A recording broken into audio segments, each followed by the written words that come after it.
பொங்கலோ பொங்கல் பொங்கலோ பொங்கல் பொங்கலோ பொங்கல் பொங்கலோ. ஏங்க நானே அடுப்பில்லாம அவசரப்பட்டிருக்கேன், நீ தான் பொங்கலோ பொங்கல்னு கிடக்குறீங்க.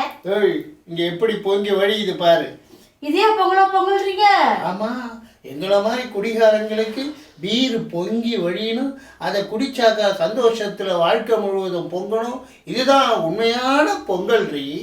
நல்லா சும்மா காசு எப்படி கறியாக்குறீங்களா? நல்லாவா இருக்கே. நான் என்ன உங்க அப்பா காசையை செலவு பண்றேன்? எங்க அப்பா காசை நான் செலவு பண்றேன். உங்க அப்பா எங்க கொடுத்தாரு? எங்க அப்பா நான் தமிழ்நாடு முதலமைச்சர், எங்களுக்காக பொங்கல் காசு 3000 ரூபாய் கொடுத்துருக்கார். அந்த காசை வச்சு பீர் அடிச்சு நாங்க சந்தோஷமா பொங்கி வடிகிறோம். பொங்கலோ பொங்கல் பொங்கலோ பொங்கல் பொங்கலோ பொங்கல். அங்கங்க பால் பொங்கல் பொங்கி பார்த்துருப்பீங்க, சக்கரை பொங்கல் பொங்கி பார்த்துருப்பீங்க. இதுங்க பாருங்க குடிகாரங்க பீர் பொங்கலாம். இதுதான் உண்மையான பொங்கல். அனைவருக்கும் பொங்கல் இனிய நல்வாழ்த்துக்கள்.